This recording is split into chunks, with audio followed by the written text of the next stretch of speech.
They didn't just want to kill you. They wanted you to suffer. And not for hours, for days.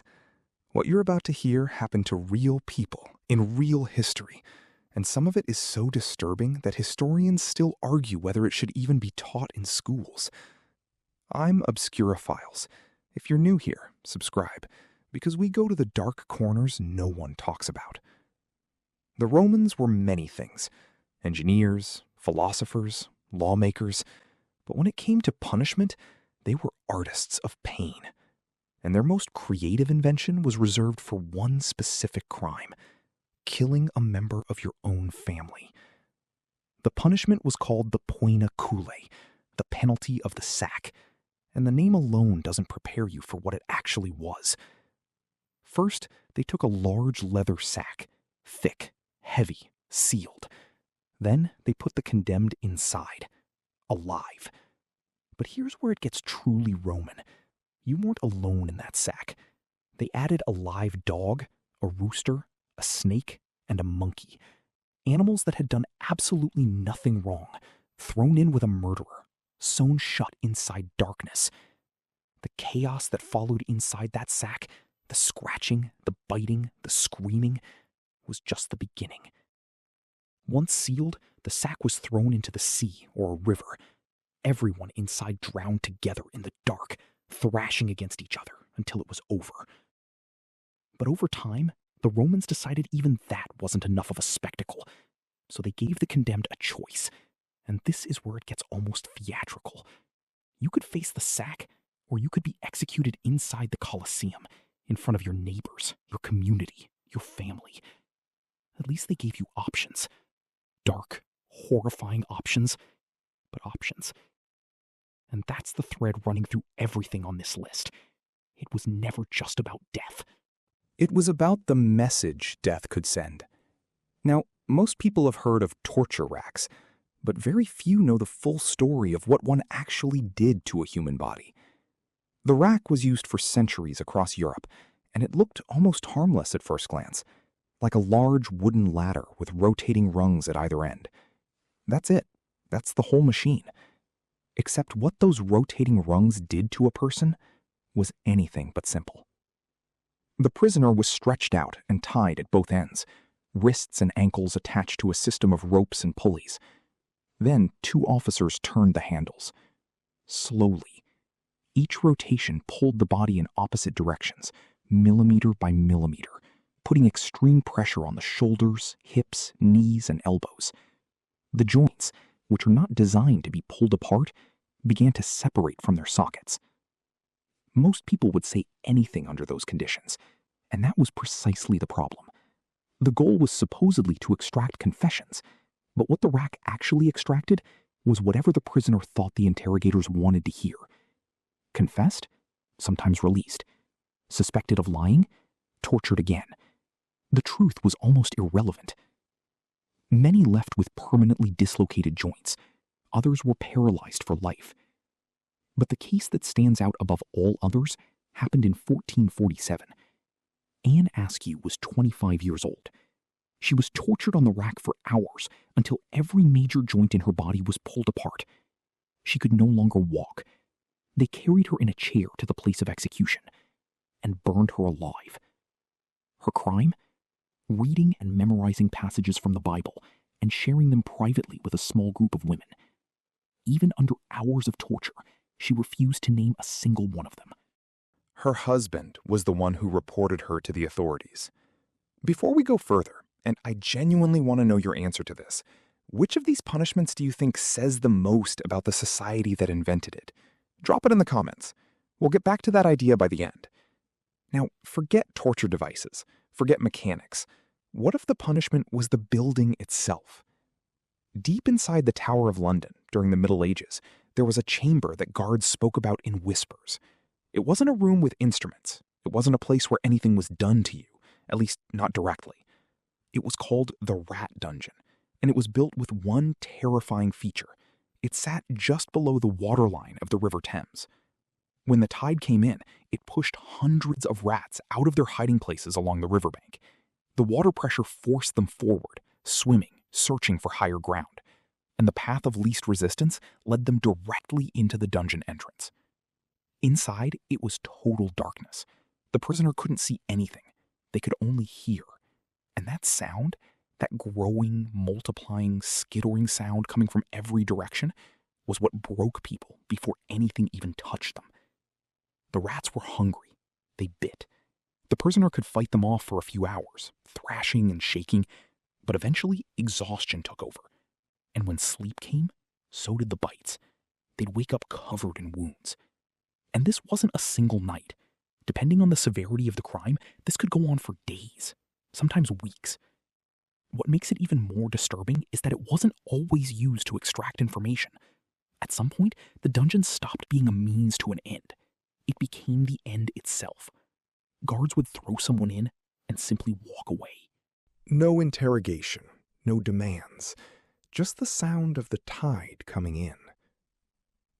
Let's move to the open sea, because sailors had their own brutal justice system, and it operated by completely different rules. Keel hauling was reserved for sailors who stole from the ship or committed acts of violence against the crew. It almost always ended in death, but not quickly. A rope was tied around the sailor, passed under the hull of the ship and attached at the other side. He was thrown overboard.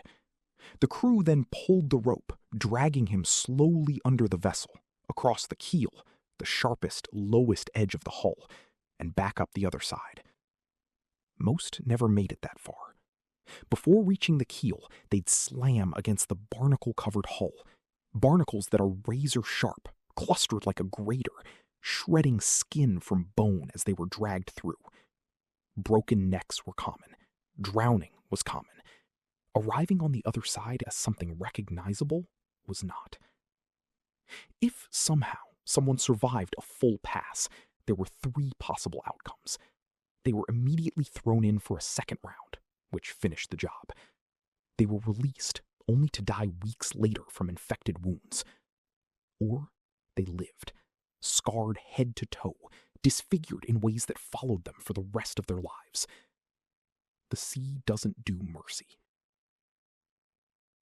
Now, here's a punishment that wasn't born from desperation or military necessity. It was born from boredom. A Mughal emperor in India, with more power than he knew what to do with, had a week's worth of captured criminals brought before him. One had stolen fruit. One had crossed a restricted area. One hadn't paid taxes. He had them lined up. And then he brought out his elephants.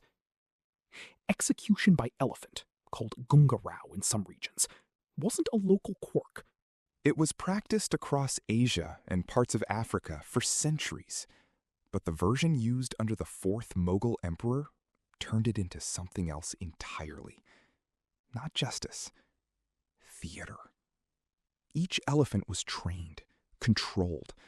A handler sat on top directing every movement, because this wasn't a wild animal attacking. This was a demonstration of complete dominance. The message was clear. We can make a 6-ton animal do exactly what we want. Imagine what we can do to you. There were 3 methods, each progressively worse. The first, and comparatively the least cruel, involved placing the prisoner's head on a flat stone. 1 step from the elephant's foot. 1 moment, and it was over.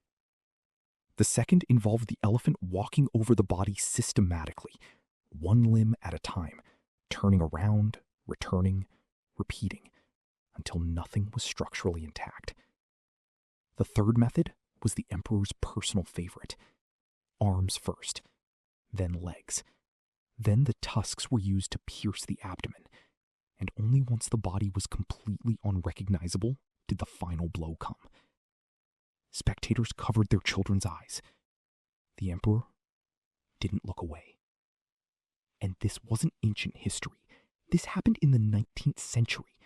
Your great-great-grandmother could have been alive to hear about it. Impalement is one of the oldest punishments on this list, and one of the most documented. It was used across multiple civilizations, but the most detailed historical records come from 10th century Egypt, used against grave robbers, bandits, and political rebels. The process was methodical. The prisoner was laid face down, arms restrained behind their back. A precise incision was made, and a mixture was applied to minimize blood loss, because they didn't want you bleeding out. They wanted you to last. A sharpened stake, roughly the width of a human arm, greased for easier penetration, was then driven in using a wooden mallet. Slowly, deliberately. The process continued until the stake emerged from the shoulder, the chest, or in the worst cases, the mouth. The prisoner, somehow still alive, was then carried to a busy road and planted upright, visible to everyone passing by, left there for the day as both punishment and warning. But there was a second version of this, one that was impossibly worse. Some stakes were designed with a crosspiece that prevented the body from sliding further down. This kept the prisoner alive, sometimes for an entire day. They would be placed in public view, begging passers-by for help, unable to do anything but wait. No one helped. That was also part of the design. We've talked about physical destruction. Now let's talk about psychological. Because what if I told you that a single drop of water falling on the same spot of your forehead, over and over again, in complete silence, has broken human beings faster than some of the methods we've already discussed? Chinese water torture works on a principle so simple, it almost seems like a joke. A prisoner is restrained. Water drips, slowly, rhythmically, onto a fixed point on their forehead. That's it. The Mythbusters team once tested it on a volunteer under controlled, safe conditions. He didn't last 2 hours. He reported claustrophobia, muscle spasms, and said he felt his mind beginning to fracture. Here's why it works. The human brain is a pattern recognition machine. The moment a pattern begins, drip, pause, drip, pause. The brain locks onto it and cannot let go. It begins anticipating the next drop, and that anticipation is what generates the anxiety. It's not the water. It's the waiting for the water. Every second becomes a tiny alarm that never shuts off. Combine that with sensory deprivation, and you have a system that degrades rational thought without leaving a single mark on the body. Some skeptics argue the psychological effects are overstated, but the only way to know for certain is to experience it, and nobody who knows about this method is volunteering. The Persians were known for many things: architecture, mathematics, trade routes that stretched across continents, and one punishment so elaborate, so specific in its cruelty, that historians still struggle to find the right words for it. It was called scaphism, and it was reserved almost exclusively for murderers. The condemned was placed inside 2 wooden boats fitted together, like a cocoon, with holes cut out for the head, hands, and feet. He was then force-fed enormous quantities of milk and honey until his digestive system could take no more. Then the same mixture was applied to every exposed surface of his body. He was then pushed out onto a stagnant pond or lake under direct sunlight. The milk and honey attracted everything: flies, wasps, mosquitoes, beetles, rodents, all drawn to the sweetness. They swarmed the exposed skin, burrowing into every available surface. The force feeding caused severe diarrhea, which mixed with the honey coating and attracted more insects, which found their way into every cavity. The prisoner was eaten alive, from the outside and the inside, simultaneously. And every single day, they fed him again, refilling the honey, prolonging the process, because the goal was not a quick death. The goal was to see how long a human being could be kept alive while being consumed. The writer John Sayers documented one case of a man who survived 17 days in this condition. By the end, his flesh had begun to rot while he was still breathing. His face was no longer visible beneath the swarm. 17 days. Now, imagine a punishment that doesn't end when you die. The gibbet, or gibbeting, was used across Europe for centuries. A body-shaped iron cage, built to the exact measurements of the condemned, was used to display the corpse after execution.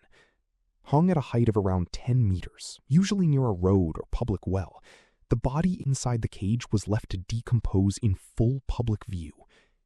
In England, this wasn't just tolerated, it was law.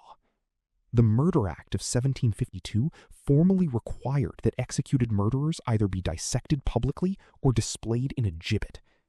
The cage was made to measure. There was craftsmanship involved. The bodies stayed up for decades. Historical records describe skeletons still swinging in the wind 20 years after execution, because no government official had ever gotten around to taking them down. This practice was documented as recently as 1921 in Afghanistan, reported by National Geographic that same year. In colonial Boston, pirates were displayed this way in harbor, visible to every ship entering port. The smell, neighbors reported, made sleep impossible for weeks after an execution. That was intentional. The punishment wasn't the death. The punishment was the permanent, public, rotting reminder of what the death meant.